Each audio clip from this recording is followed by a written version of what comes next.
8 American airplanes were sent into Mexico in 1916 to hunt down Pancho Villa.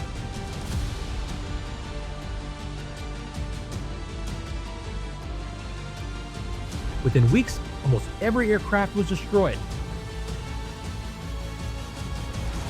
And yet, the failed mission would help create the modern Air Force of today.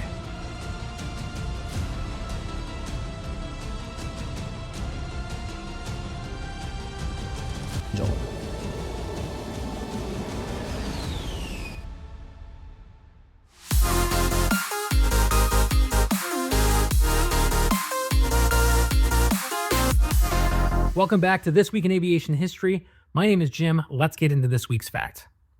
On March 9, 1916, Mexican revolutionary Pancho Villa led hundreds of fighters in a raid on Columbus, New Mexico.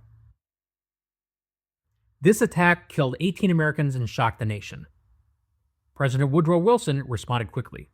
He ordered General John Pershing to lead thousands of U.S. troops into Mexico in pursuit of Pancho Villa. This operation became known as the Punitive Expedition. And with Pershing's forces came something new, a small experimental aviation unit. At the time, the entire U.S. Army's air arm consisted of just a handful of aircraft and pilots. No one really knew if aircraft could even help in a military campaign. The squadron would arrive with 8 Curtiss JN-3 biplanes. Those 8 planes were about to attempt something no American military unit had done before: conduct combat operations in the field. But the aircraft they brought to Mexico were barely capable of the mission, and within weeks, most of them were a wreck. So this is the early version of the aircraft that would later become the famous Jenny. But these airplanes were never designed for combat. They were for training. Each one carried a pilot and an observer and was powered by a 90 horsepower Curtiss OX-5 engine. Their top speed was about 75 miles per hour, and the service ceiling was roughly 6,500 feet.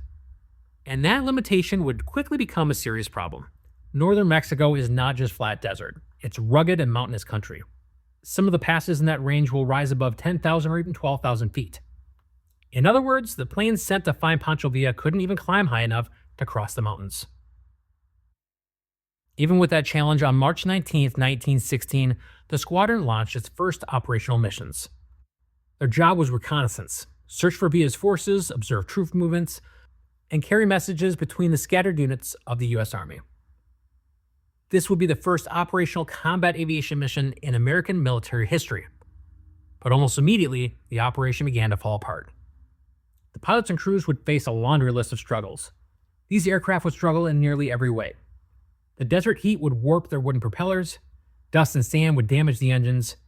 Airfields were often nothing more than open patches of desert where wheels sank into soft ground during landings. Maintenance was another challenge. Spare parts were scarce, and mechanics often had to improvise repairs in these primitive field conditions. Accidents also became common. Within just weeks, several aircraft had been wrecked in crashes and hard landings. By April of 1916, only 2 of the original 8 airplanes were still airworthy. These pilots also faced the threat of hostile fire. During one mission near Chihuahua City, Mexican troops opened fire on an American aircraft while it was preparing to take off. The airplanes themselves offered almost no protection, and they were open cockpit biplanes made of wood and fabric. Pilots flew through snow, rain, and hail with little more than goggles and heavy coats. Even basics of navigation became difficult. Many of these flights would rely on railroads, rivers, and terrain features so they could stay oriented. So despite these obstacles, the squadron still managed to operate. Over the course of the expedition, they flew more than 540 flights, logging over 340 hours in the air. They carried messages between Army units and performed reconnaissance across northern Mexico. The aircraft may have been unreliable, but the concept of military aviation was proving itself. The squadron would never locate Pancho Villa, so in one sense the mission did fail.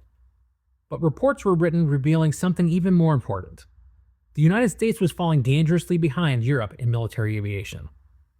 So why does this all matter? The aircraft were underpowered, maintenance was chaotic, and the Army had far too few airplanes. But those lessons reached Washington. Later in 1916, Congress would approve one of the first major investments in American military aviation, more than $13 million to expand the air service. Just 1 year later, the United States would enter World War I. The aircraft were fragile, The mission struggled. But the lessons learned over the deserts of Mexico helped shape the future of American air power. From 8 underpowered biplanes searching for Pancho Villa, eventually would grow the most powerful air force on Earth. All right, thanks for watching This Week in Aviation History right here on AeroExploration. If you like these tidbits of aviation, be sure to like and subscribe to the channel for future videos covering all things aviation.